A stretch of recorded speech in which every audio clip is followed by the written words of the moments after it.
nostalgia, no expectations, just a first-time descent into one of gaming's most psychologically complex stories and the impressions it left behind. I knew Silent Hill 2 was iconic.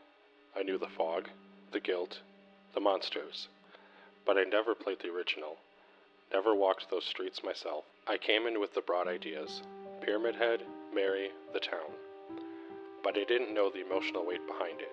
So when I booted up the remake, I wasn't chasing nostalgia.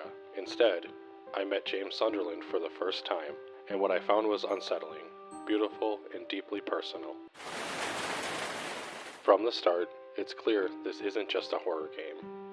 It's a psychological reckoning. Pyramid Head isn't just a monster. He's a manifestation of James's guilt. He doesn't stalk you randomly. He appears when James is emotionally vulnerable, when the weight of his past becomes unbearable. The remake uses camera angles, sound design, and pacing to reinforce this. You're not just running from danger, you're running from yourself, and that's what makes it terrifying. Not the gore, not the chase, but the implications that James wants to be punished. Even the lesser monsters carry emotional weight. The lying figure, bound in a straitjacket of its own flesh, writhes in pain and spews toxic mist.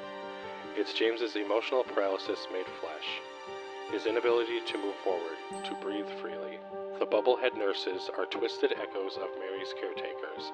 Their exaggerated femininity and erratic movements reflect James's repressed sexual frustration and resentment toward the hospital system that failed her. Then there are the mannequins, limbless torsos fused together, often brutalized by Pyramid Head. They're not just props. They represent James's objectification of women and the self-loathing that follows.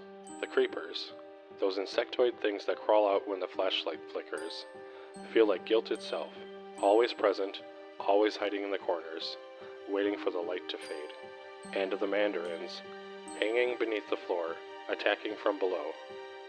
They're the buried anguish James refuses to face, suppressed pain, clawing upward. Even the unseen monsters matter. The Toluca prisoners, heard but never seen, are the voices James tries to silence. Their absence makes them louder.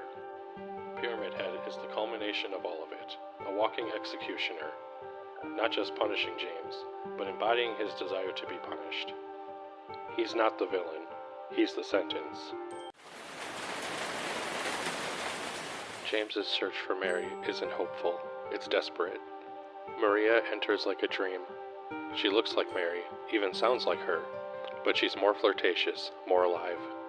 She's everything James wishes Mary had been, and that's the tragedy. Maria isn't real. She's a coping mechanism, a fantasy built to avoid the truth. The remake leans into this with subtle cues. Her changing behavior, her sudden disappearances, her emotional volatility. The Lakeview hotel scenes hit especially hard.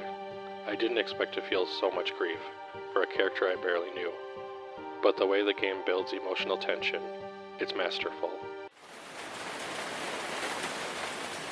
Silent Hill doesn't just reflect fear, it reflects the identity.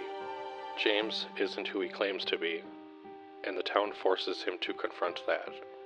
Every hallway, every puzzle, every silence, it's all designed to peel back the layers of denial. There's a moment, early on, where James looks into a mirror, and it's subtle, but the way he stares at himself, it's like he's trying to remember who he is. The remake uses environmental storytelling to reinforce this. The rooms decay as James loses composure. Layouts shift, reality bends. And as a first-time player, I felt it was unraveling in real time. I wasn't just watching James fall apart, I was falling with him. Everyone James meets is broken in their own way. Angela is haunted by abuse. Eddie is consumed by rage. Laura is untouched by grief, but emotionally distant. These aren't just NPCs, they're mirrors of trauma, and the town isolates them, emotionally and physically. The sound design is brilliant here. Static, distant cries, oppressive silence, makes you feel alone even when you're not. Angela's burning staircase scene? That was the moment I realized this game wasn't just horror, it was heartbreak. The remake doesn't rush these moments. It lets them breathe, and that silence is louder than any scream. By the end, You're not asking what happened, you're asking why. Is James seeking forgiveness, or just trying to justify the unjustifiable? The remake doesn't give easy answers, it gives reflection. And depending on how you play, how you treat Maria, how you explore, the ending becomes a mirror of your own emotional engagement. Because sometimes, horror isn't about fear, it's about facing the parts of ourselves we'd rather forget. Coming in without nostalgia gave me a different perspective. I wasn't comparing textures or voice lines, I was absorbing the story for the first time, and I think that made the emotional beats hit harder. The remake's visuals, lighting, fog physics, they amplify the atmosphere without distracting from the narrative. I've since read reactions from long-term fans. Some miss the original subtlety, others praise the remake's faithfulness. But for me, it was a masterclass in psychological horror, modernized, but still deeply human. Silent Hill 2 Remake isn't just a game, it's a story I felt in my chest.